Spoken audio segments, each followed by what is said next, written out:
Juízes, capítulo 6, dos versos 11 a 16. Não temas diante dos desafios da vida. É a mensagem que eu quero trazer hoje aos irmãos. Não temas diante dos desafios da vida. Diz assim a palavra de Deus: Então veio o anjo do Senhor e assentou-se debaixo de um carvalho que está em Ofra, que pertence a Joás, a Biesrita.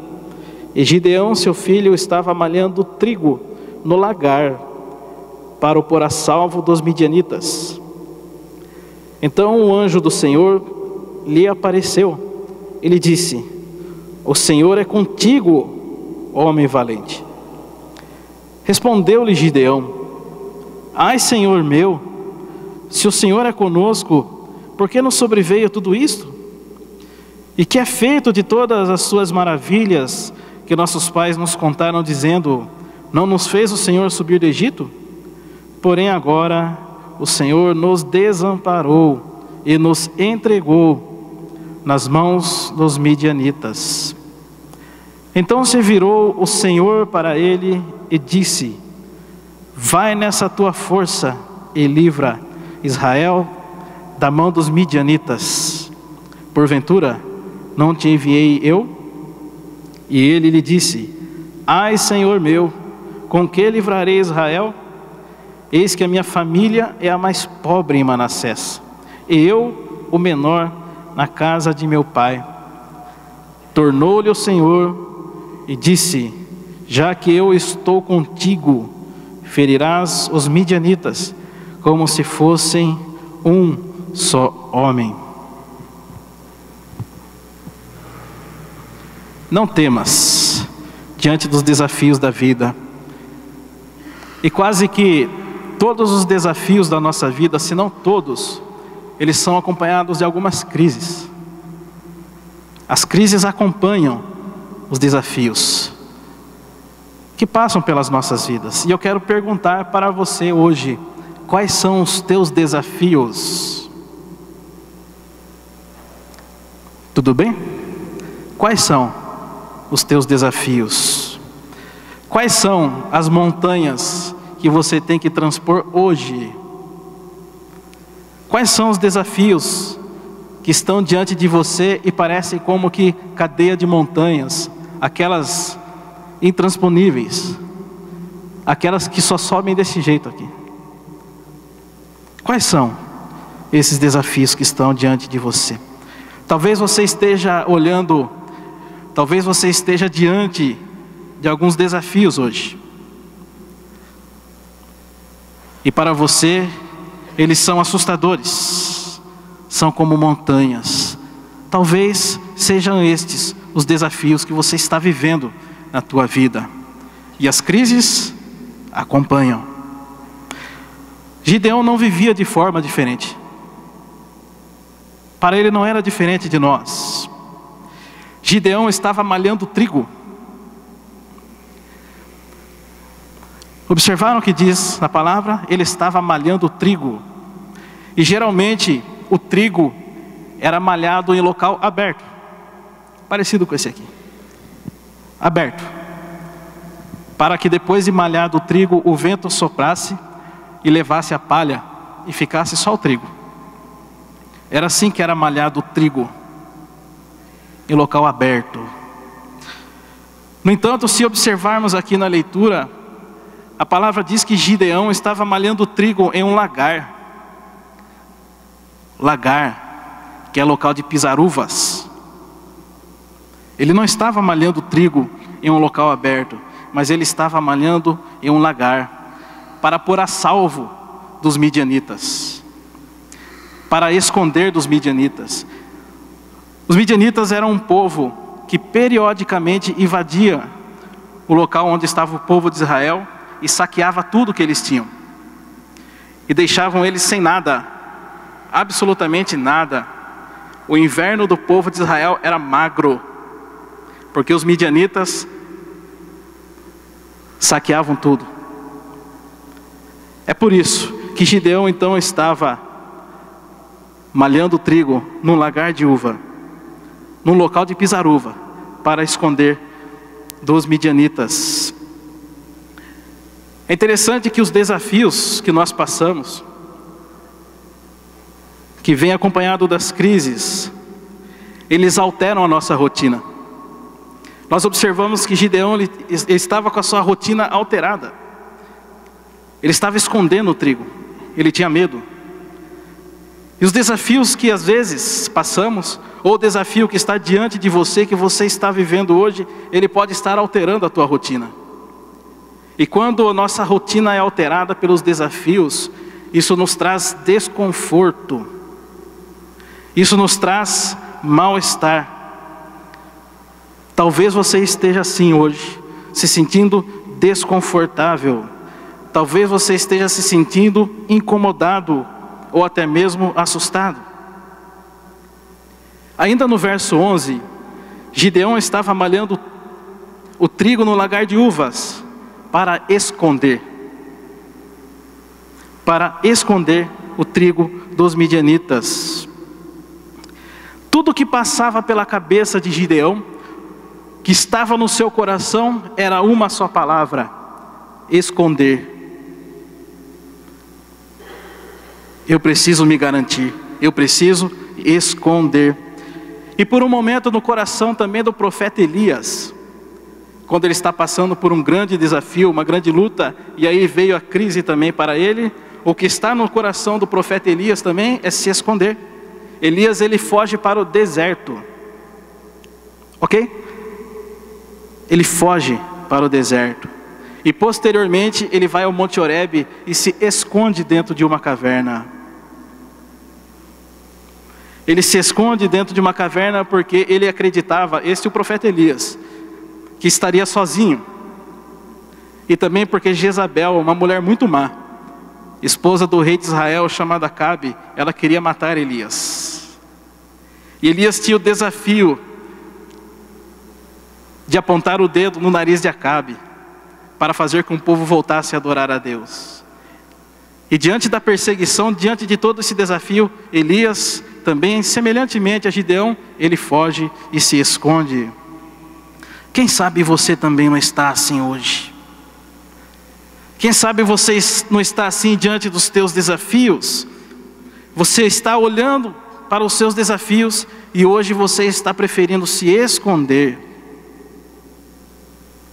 Você está olhando para tudo o que está diante de vocês, para essas montanhas intransponíveis, para as crises que acompanham os desafios, e pode ser que hoje a tua opção é se esconder, é não enfrentar. Pode ser que você esteja pensando, não é para mim. Pode ser que você esteja pensando, eu não posso. Pode ser que você esteja pensando, vou largar a mão, vou deixar de lado. Sabe, irmãos, irmãs, para Gideão jamais passou pelo seu coração, pela sua mente, livrar o povo de Israel. A única coisa que passava pela sua cabeça era esconder. Jamais passou pela cabeça de Gideão enfrentar os midianitas, amalequitas, que eram como gafanhotos. Era muita gente, era inimigo demais, era um grande, mas muito grande desafio.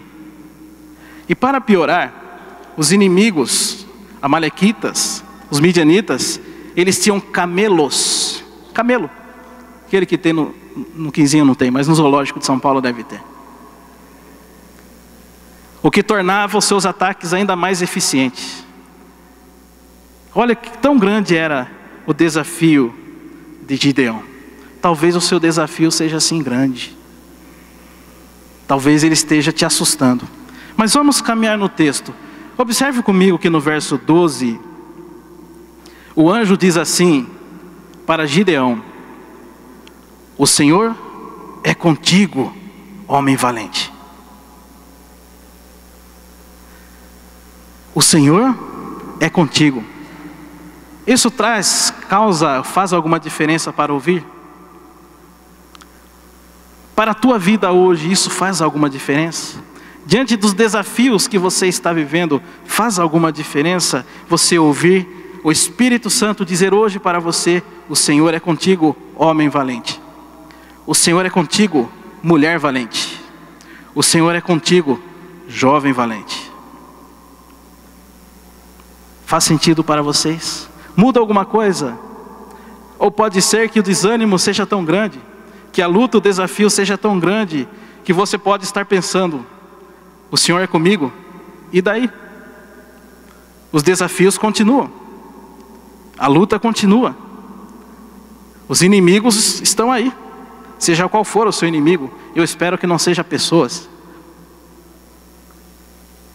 Pode ser que você esteja pensando: e daí se o Senhor está comigo? Sabe que o que passou pela cabeça, o que estava rodeando o coração de Gideão não era diferente. Vamos comigo lá no verso 13 do nosso texto base. Gideão então, ele reclama, ele faz uma reclamação. Ele diz assim: se o Senhor é conosco, por que nos sobreveio tudo isso? E que é feito de todas as suas maravilhas que nossos pais nos contaram, dizendo: não nos fez o Senhor subir do Egito? Porém agora o Senhor nos desamparou e nos entregou nas mãos dos midianitas. Entenderam a reclamação de Gideão? É hoje a tua reclamação? É hoje que está no teu coração? E há um grande problema conosco. Há um grande problema conosco. É que nós queremos sempre justificar a nossa falta de fé. Nós queremos sempre justificar a nossa falta de confiança em Jesus. Esse que agora nós cantamos. Esse que está aqui pelo Espírito Santo. Esse que habita em nós. E a justificativa é que o meu problema é sempre insuperável. O meu problema é sempre maior do que a minha fé. Eu quero dizer para vocês que os nossos desafios, os nossos midianitas, que ora vão passar pelas nossas vidas, ora não, mas sempre teremos desafios. E as crises acompanham. As crises, elas acompanham. Só, irmãos, que elas não podem ser maior do que a nossa confiança. Elas não podem ser maior do que a nossa fé em Deus. E muitas vezes são. No caso de Gideão, era. E nós fazemos a mesma pergunta que Gideão fez: por que isso está acontecendo comigo? Por que eu? E vamos logo afirmando: o Senhor nos desamparou. Eu estou passando por tudo isso porque o Senhor me desamparou. Será que é isso que está no teu coração hoje? Falamos isso porque é exatamente assim que nós sentimos quando estamos abatidos. Nós, quando estamos abatidos, nos sentimos desamparados. Quando estamos abatidos, nós nos sentimos solitários, sozinhos.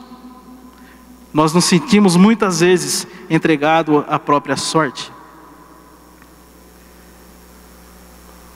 Mas há um lugar onde há um tesouro para nós, do qual nós ainda, pode ser que não experimentamos, que está muito acessível a nós.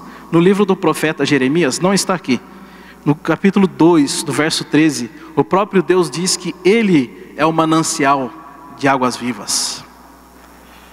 Entenderam o que Deus diz? Deus diz: eu sou o manancial de águas vivas. Pense bem, como se você fosse a um supermercado. Ok? E quando entrássemos nesse supermercado, alguém desse para nós um carrinho e dissesse assim para nós: você pode entrar com esse carrinho e pode pegar tudo o que você precisa. Ok? Você pode entrar com o teu carrinho e pega tudo o que você precisa. É muito bom ouvir isso, é muito bom saber isso, mas há algo melhor. É saber que acima de termos a convicção do que eu posso pegar, Tudo aquilo que eu necessito é saber que eu posso encontrar tudo aquilo que eu preciso. E eu quero dizer para você que está aqui, que em Jesus você pode encontrar tudo aquilo que você está precisando. Vou além, que em Jesus você encontra tudo aquilo que você está precisando, todos os anseios do teu coração, toda a necessidade da tua vida, você encontra somente em Jesus. Se você não tem paz, só Jesus pode te dar paz. Se você não tem força, somente Jesus pode te dar força. Se você não tem alegria, somente Jesus pode te dar alegria. Se você não tem mais esperança, Jesus, Ele pode te dar esperança. Se você entrou aqui hoje à noite e a tua vida não tem sentido algum, Jesus pode dar sentido para a tua vida. Se você não tem coragem, Jesus pode te dar coragem. Se você necessita de perdão, Jesus te perdoa. Se você necessita de salvação, Jesus te salva. Evangelho de João, capítulo 4, no verso 14, Jesus ele diz que quem bebe das águas que Ele dá, jamais... Olha que interessante que Jesus está dizendo. Eu o quê? Dou. Ele não vende, Ele não esconde, Ele dá água da vida, Ele nos dá água viva. E a pergunta que eu faço, a reflexão que eu faço nesse momento é: por que estamos sempre sedentos então? Por que estamos como que se a nossa garganta estivesse sempre seca? Você se sente sedento nesta noite? Você se sente como em um deserto, com a garganta seca? Porque estamos, via de regra, dominados pela tristeza? Porque estamos, via de regra, dominados pela ansiedade? Porque estamos quase que sempre desanimados, sem esperança? A vida, às vezes, ela parece um peso. A vida parece que sem sentido. Sabe por quê que isso acontece conosco? É porque nós temos um manancial de águas da vida e nós não mergulhamos nesse manancial. Não mergulhamos nesse manancial. E nós estamos sempre com sede. Nós estamos sempre sedentos. Nós não nos apropriamos daquilo que Cristo nos dá. Nós não nos apropriamos da presença de Cristo. Nós não nos apropriamos do amor de Cristo. Nós não nos apropriamos da graça de Cristo. E eu quero dizer para você que nós não necessitamos mais do que isso. Eu quero dizer para vocês que a vida é mais simples. A vida não é complicada, nós que complicamos a vida. Não precisamos de muitas coisas, nós precisamos somente de Jesus, porque Ele é o manancial de águas vivas. E se nós encontrarmos esse manancial, se nós mergulharmos nesse manancial, nós jamais teremos. Não sou eu que estou dizendo, é promessa do Senhor. Não é desejo do Senhor que você esteja sedento. Não é desejo do Senhor que tua garganta esteja seca. O fato, irmãos, é saber que Jesus está conosco. O fato é ter essa convicção. É saber que Ele cuida de nós. É saber que nada, nem ninguém, nada e ninguém pode nos tirar das suas mãos. Nada e ninguém pode nos separar do amor de Cristo. Isto para nós deveria ser o suficiente, irmãos. E nós não nos apropriamos. É por isso que estamos com muita sede, sedentos. Vamos caminhar no texto. Vamos observar então o verso 14. Verso 14, quando o anjo diz para Gideão: vai nessa tua força. Olha só que interessante. O anjo diz: vai nessa tua força. E há certas atitudes diante dos desafios e crises que nós temos que não agrada a Deus. Ok? Há algumas atitudes diante dos desafios nossas que não agradam a Deus. E uma delas, irmãos, prestem atenção nisso, é a enfermidade do medo. A enfermidade do medo. É se submeter ao medo, é ser controlado pelo medo, é a atitude de se esconder. Isso não agrada a Deus. Percebem isso? Que há uma fonte de águas vivas para nós. Olha só que interessante, na primeira carta do apóstolo João, no capítulo 4, no verso 18, não está aí, mas você pode depois procurar na tua Bíblia, na tua casa. O apóstolo, ele diz assim, que o perfeito amor lança fora todo medo. Lembre-se disso quando você estiver passando pelos desafios da tua vida. Guarde isso se você está passando por um grande desafio. O apóstolo diz que o perfeito amor, ele lança fora todo medo.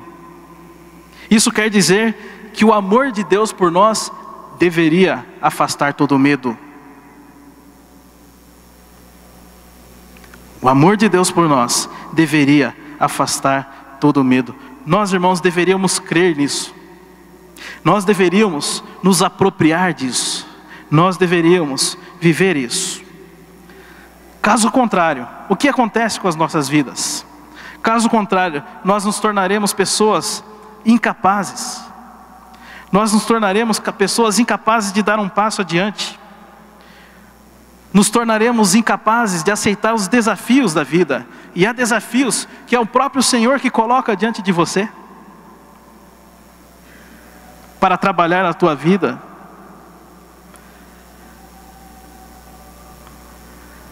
E se isso continuar acontecendo, jamais nós vamos contemplar Deus agindo através das nossas vidas. Seremos sempre frágeis. Estaremos sempre sem força, sempre sem confiança, sem disposição e sem esperança. Será que Jesus morreu numa cruz por nós e nos deu o dom do Espírito Santo para vivermos assim? Reféns do medo, sempre se escondendo. Vamos para o verso 15. Após o anjo dizer para Gideão, vai nessa tua força, Gideão, ainda cheio de medo, controlado pelo medo, ele diz assim, com que livrarei Israel? Eis que a minha família é a mais pobre em Manassés, e eu o menor na casa de meu pai.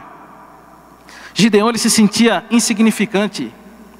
Gideão se sentia incapaz. Gideão se sentia um nada. E essa situação, ela não é diferente de alguns outros casos na Bíblia. Moisés, por exemplo, quando Deus chama Moisés para livrar o povo de Israel que estava no Egito, Moisés, ele diz assim para Deus, quem sou eu para ir a Faraó e libertar o povo da escravidão? Entenderam o que Moisés disse? Quem sou eu? Então Deus se dirige a Moisés e diz assim, eu serei contigo. Vocês podem guardar isso no coração de vocês? Deus diz, eu serei contigo. Quando Deus chama o profeta Isaías, Isaías diz assim, ai de mim, sou um homem de lábios impuros, e habito no meio de um povo de impuros lábios. Então o Senhor diz assim para ele, a tua iniquidade foi tirada, e os teus pecados são perdoados. Quando Deus chama o profeta Jeremias, eu já estou acabando, só mais um pouquinho. Quando Deus chama o profeta Jeremias, Jeremias diz assim, eu não sei falar. Ok? Jeremias diz, eu não sei falar. Ele continua, diz assim, porque eu não passo de uma criança. E Deus se dirige a Jeremias e diz assim, não temas diante dele, porque eu sou contigo para te livrar. Vocês podem guardar isso no coração de vocês também? Não temas, porque eu sou contigo para te livrar. Quero fazer mais uma pergunta. Como você está se sentindo hoje diante dos desafios que você está enfrentando? Como você está se sentindo? No livro de Isaías, capítulo 41, no verso 10, Deus, Ele diz algumas palavras. Ele faz algumas promessas para nos dar conforto. Ele faz ali algumas promessas para que nós não vivamos amedrontados. Ele faz algumas promessas para que nós não vivamos desanimados, nem entristecidos. Diz assim, a palavra de Deus no livro do profeta Isaías, capítulo 41, no verso 10. Não temas, porque eu sou contigo. Não te assombres, porque eu sou o teu Deus. Eu te fortaleço, eu te ajudo e te sustento com minha destra fiel. O que Deus está dizendo aqui? Ele está dizendo assim: não se preocupe. Não tenha medo, não se preocupe. Por que eu não devo me preocupar? Porque Deus diz, porque eu sou contigo. Dá para guardar isso? E Deus diz assim: não te assombres. Ele está dizendo, não te espantes, não tenha pavor, não se assuste. E por que eu não deveria me assustar? Porque Deus diz assim: eu sou o teu Deus. Dá para guardar isso? Isso faz sentido? Isso faz diferença na vida de vocês? Isso pode fazer diferença na vida de vocês a partir de hoje? Eu te fortaleço, o Senhor te dá força. Ele é a tua fonte de força. Deus diz, eu te ajudo. Quando Ele diz eu te ajudo, Ele está dizendo, eu não te deixarei sozinho. Dá para guardar isso? E Ele diz, eu te sustento. E quando Deus diz, eu te sustento, Ele está dizendo que não te permitirá que você caia. Dá para guardar isso?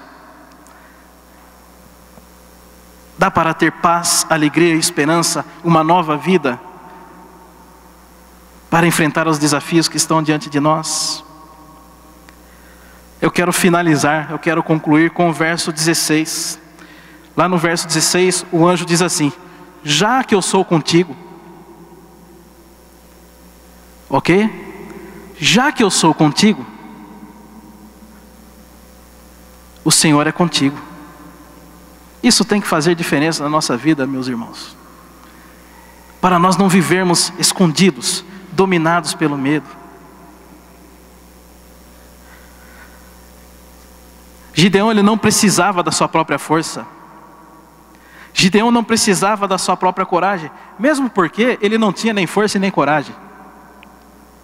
Não tinha isso.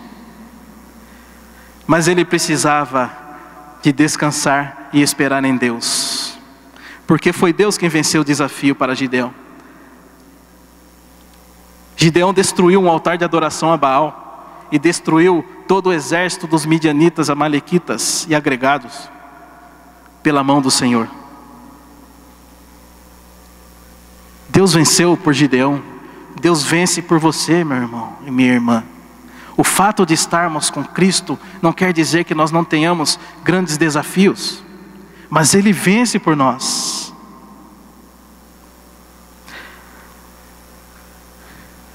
Mas tem uma coisa, nós precisamos crer. Para se apropriar disso, você só precisa crer em Jesus. Para se apropriar disso, você precisa descansar em Jesus. Você precisa viver em Jesus. A tua segurança, a tua esperança, o motivo de viver e o motivo de existir deve estar em Jesus. No Evangelho de João, capítulo 6, a partir do verso 66, alguns discípulos de Jesus estão escandalizados, dos muitos. Eu vou terminar. Presta atenção só mais um pouquinho. Evangelho de João 6,66. Muitos discípulos estão escandalizados com Jesus. E esses escandalizados, eles abandonam Jesus. eles deixam de seguir a Jesus. Jesus então ele se dirige aos seus 12 escolhidos mais próximos e diz assim para os seus discípulos, os 12, os mais próximos: e vocês também não vão embora? E vocês também não vão me abandonar? Então o apóstolo Pedro, ele se dirige a Jesus e diz assim: para quem iremos nós? Guardem isso. Pedro diz: para quem iremos nós? Tu tens as palavras de vida eterna. Para quem irei eu? Para quem irá você? Se somente Jesus tem palavras de vida eterna.